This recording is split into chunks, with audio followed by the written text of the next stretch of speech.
So today we're going to be going into how to approach a seller in a tough situation, how to find those kind of sellers that are in situations that are delicate.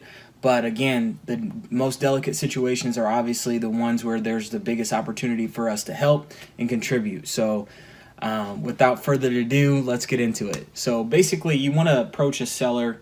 How to approach a seller in a tough situation is, number one, don't approach them really. You're going to have them approach you.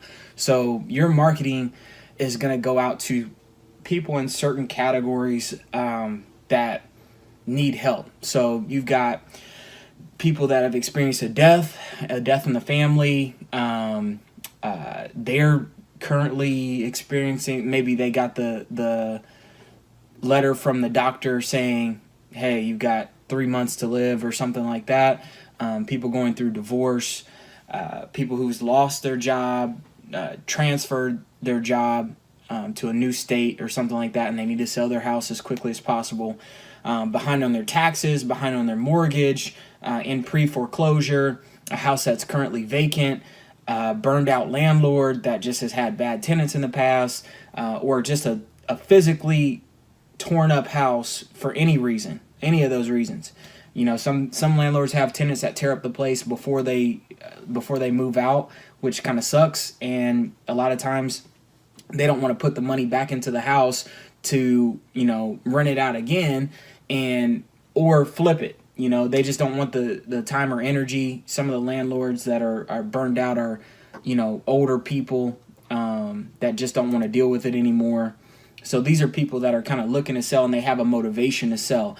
So when you put out your marketing, you want to basically put out marketing that's targeting those kind of people, because that's going to be the people who you have the biggest opportunity to actually provide a service to, you know, because sometimes, especially with over leveraged properties, they may feel that they don't even have an option to sell, or for whatever reason they don't feel like they could sell for what they want, or they just need a creative situation or a creative solution to their specific problem. So some of the keys that you want to focus on are, number one, listen actively and carefully. So as they're talking to you, you want to be kind of making eye contact, smile when it's appropriate, nod your head, you know, express a question that you may have. If you want to have a dialogue, you want to basically, if there's something that you don't quite understand what they mean, or, you know, ask the question right then and there, because that shows the seller that you're engaged and you actually care about what they're saying. Number two, you want to build rapport with them and create that connection with them. So again, eye contact. I've even gotten to a point where basically sometimes, you know, it could be physical touch. You know, if there's a joke or if there's something that you guys kind of relate on, it could be something like that. You know, I wouldn't go too far with that, but if it seems appropriate, you want to build rapport. You want to make a friend. Go the extra mile. So as you're listening to them and you hear the things that they are expressing that are important to them, or it's something that's on their mind, pay attention to that. Jot that down. If you have a mini notepad that you carry around, I jot that down. I make a mental note and just basically know that if I'm going to provide the best possible service that's tailor-made for this person, here's the extra things that I can do that will make a difference to that person. Number four, check in with them at all points from the beginning. You know, call a day before the appointment. Basically just ask them, you know, confirm the appointment.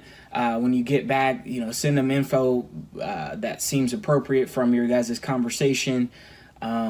Check in with them after the fact, after you've made the close of the sale. You know, see how they're doing, see how their situation mapped out, you know, past you guys' interaction, and make sure that you provided a service that benefited them. You know, send them a card or a thank you card or something like that.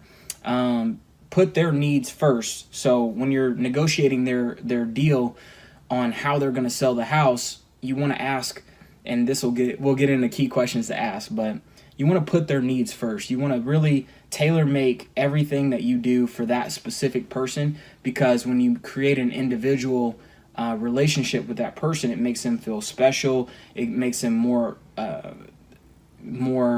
easy to negotiate with, because you're ultimately putting them first and you're seeing how you can make a difference in their lives and help them out. So some of the questions that I ask when I get in there to the seller's house are, number one, is there a mortgage on the property? Now, sometimes I'll ask that beforehand, but that gives you an idea of why they are looking to sell. If they need cash to put into their next house, okay, we're going to be looking at a cash transaction.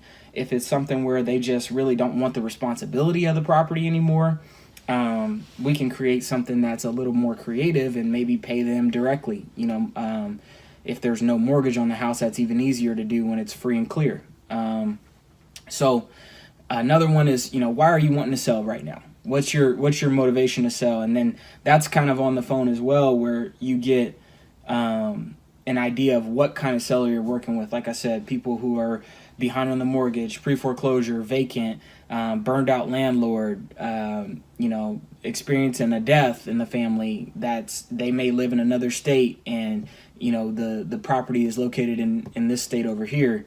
There's so many things that come up. So really just any questions that you can ask to better get to know them, number one, as a person, and figure out what their needs are, and then number two, how they would like you to kind of tackle this problem that they have with their property. How that is going to pan out, put the ball in their court, and then basically you just kind of work for them basically for a time. Figure out exactly what's going to work, let them know, and be transparent. Let them know if they're asking too much for the property, for them to be able to close, in a reasonable amount of time. Or if you're not going to make anything on it, you have to make it a win-win, and transparency and honesty and integrity is key.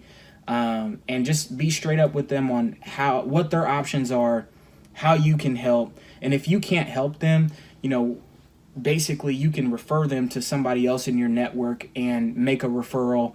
That helps you build a relationship with, someone else that may be able to better meet their needs. And then you also left their situation better than you found it, because even though you weren't able to meet their needs, someone else was, so you can kind of match make them in that case as well.